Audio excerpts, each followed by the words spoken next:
బ్రహ్మానందం గారికి, డైరెక్టర్ గారికి, ఏఎం రత్నం గారికి, ప్రొడ్యూసర్ గారికి, ఇంకా పెద్దలందరూ, అనంత శ్రీరామ్ గారు, మా ఘటికాచలం గారు, హీరో గారు, అందరికీ,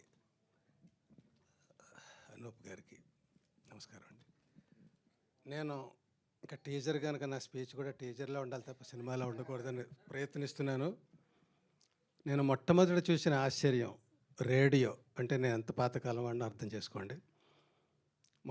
తర్వాత చూసిన అత్యద్భుతం సురభి నాటకం. అవి చూసి పెరిగే మనం నాటకాలు ఆడాలనుకుని నాటక రంగానికి వచ్చాను. నాటక రంగంలో చాలా కృషి తర్వాత సినిమా రంగానికి వచ్చాను. తర్వాత అక్కడ కృషి తర్వాత షార్ట్ ఫిల్మ్స్ అని చేస్తున్నాను.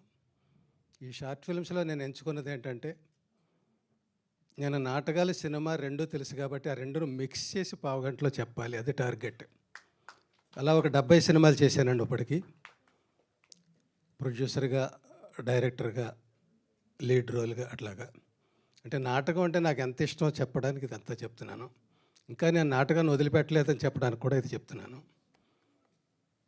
మరి ఈ నాటకాలకి సంబంధించి మంచి మంచి సినిమాలు మనకు వచ్చాయి.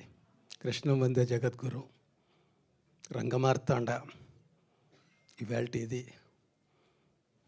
ఏది దేనికదే చూస్తుంటే గ్రెడేషన్ అట్లా మన ఆశ్చర్యపరుస్తూ ఉంటుంది.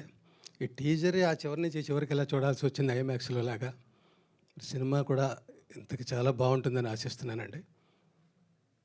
నాటకం ఎప్పటికీ నాటకమే. అమ్మ లాంటిది నాటకం.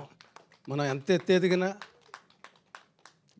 పెద్ద ఉమ్మడి కుటుంబంలో పిల్లలు ఉండొచ్చు, అమెరికా వెళ్ళొచ్చు, కలకత్తా వెళ్ళొచ్చు, యూరప్ వెళ్ళొచ్చు, ఎక్కడికైనా వెళ్ళొచ్చు. కానీ వాళ్ళందరూ కలిసినప్పుడు ఆ ఇంట్లో ఒక పెద్దమ్మ ఉంటుంది, ఒక నాయనమ్మ. ఆమె నాటకం. తల్లిని మర్చిపోకూడదనేదే నాటకం. నాటకంలోంచి పుట్టిన అనేక రూపాలే ఇవాల్టి కళారూపాలు. జై నాటకం, జై ఉత్సవం. ఆ తల్లిని గౌరవించినప్పుడే మనకు ఉత్సవం. Thank you.